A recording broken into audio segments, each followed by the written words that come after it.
인생 게임에 로그인하였습니다. 여러분 오랜만입니다. 안녕하세요. 지난번에 제가 마지막 영상이 정유주로 돈 버는 영상이었는데 눈치채신 분들은 아셨겠지만 그 이후로 정유주가 많이 올랐습니다. 그래서 좀 이득을 보신 분들이 많았으면 좋겠네요. 오늘은 반도체에 대해서 얘기를 하려고 합니다. 이제 좀 반도체가 삼성전자랑 하이닉스가 우리 개미들이 많이 들어가 있는데 생각보다 좀 죽을 쓰고 있죠. 오늘은 좀 이제 반도체 패권의 역사와 현재 정세에 대해서 다뤄보려고 하는데, 일단 누구나 다 아는 4차 산업시대에 여러 과학기술이 발달하고 이 모든 산업에 반도체가 들어가는 것은 확실하죠. 따라서 미래 세대에도 반도체의 입지는 굳건한데요. 그러다 보니까 반도체를 둘러싼 세계적인 치열한 패권 다툼이 벌어지고 있습니다. 옛날에는 쌀이나 땅을 놓고 전쟁을 했다면 지금은 뭐 여러 가지가 있지만 그 중에 하나가 반도체죠. 이 반도체를 놓고 보이지 않는 전쟁이 일어나고 있는데요.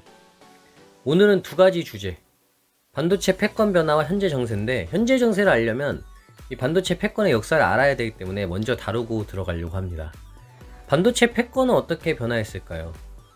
물론 가장 핵심은 기술이겠지만 기술은 제가 이전 영상에서도 많이 올렸었고, 그 누구라도 반도체의 기술이 중요하다는 건 알고 있으니까 다른 요소들을 좀 살펴보도록 하겠습니다. 80년대에 일본이 반도체에서 가장 선진적인 기술을 갖고 있었음에도 반도체 패권을 내려놓아야 했어요. 그 이유는 무엇이었냐? 1980년대 세계 최강이었던 일본 반도체. 그러자 반대로 미국 반도체의 점유율이 하락하기 시작합니다. 그러자 미국 정부는 반더핑 조사, 지식재산권 침해 제소 등 일본을 압박하기 시작하죠. 1986년 미일 반도체 협정으로 일본은 미국의 저가 수출을 중단하고 일본 내에서의 미국 반도체 점유율을 높여야 하는 상황이 생깁니다. 일본이 주춤해진 바로 이때 미국의 반도체를 전수받은 대만과 우리 대한민국이 다크호스로 떠오르죠. 시장의 균형이 일본으로 쏠리는 걸 경계한 미국 덕분에 우리나라는 반도체에서 좋은 기회를 얻었고, 반대로 일본은 몰락의 길을 걷게 됩니다. 이와 비슷한 역사를 중국이 따르려 했으나 중국은 미국의 견제와 자국 내 반도체 산업 개발의 실패로 현재는 주춤하고 있습니다. 어마어마한 돈을 들였음에도 지금 성과가 안 나서 잠시 주춤하고 있죠. 80년대가 외교와 정치에서 새로운 반도체판이 열렸다면 두 번째 단계 2000년대에는 그 유명한 반도체 치킨 게임이 진행됩니다. 치킨 게임이 뭐냐면 대규모 투자와 생산 우위를 바탕으로 가격을 떨어뜨려서 경쟁자가 버티지 못하게 만드는 전략인데요. 쉽게 말해서 너 죽자 나 죽자 전략이죠.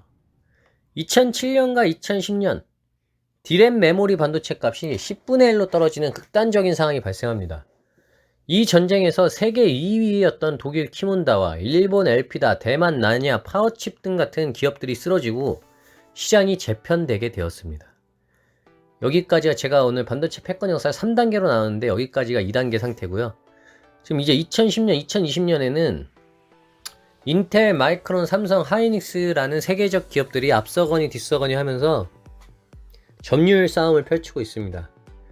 그리고 중국의 지원을 받은 SMIC 등의 추격을 받는 형세가 나타났으나 국내 기업들이 초교차 전략을 펼치면서 좋은 성과를 내고 있는 상황이죠. 한편 미국 기업들은 생산은 한국, 대만에 외주를 주고 설계 등에만 집중해서 자리를 지키고 있습니다.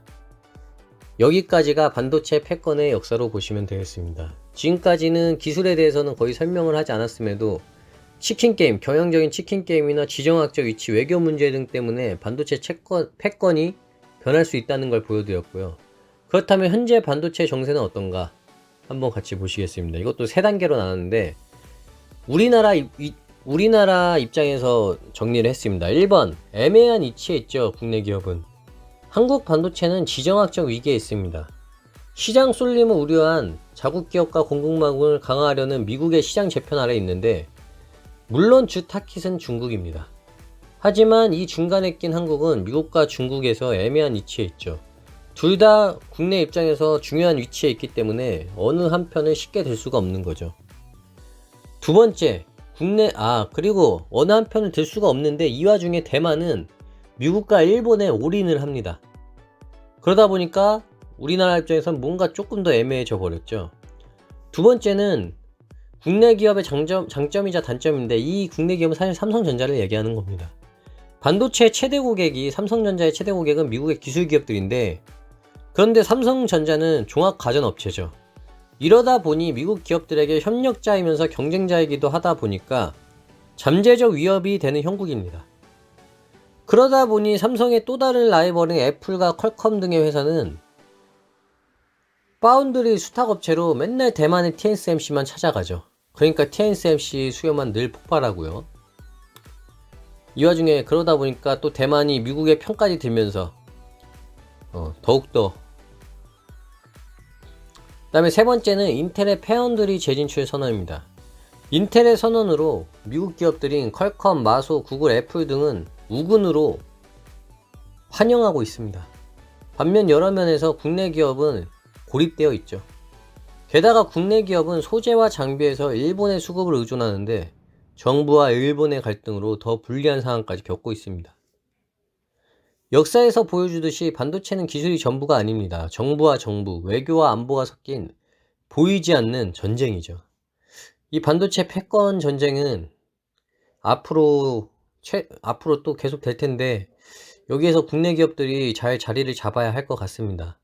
제가 지금보다 한 10년 전에 잠시 삼성 회사를 가면은 항상 위기라는 말이 있었는데, 그 위기라는 말이 지금도 위기라는 말을 항상 계속 하더라고요.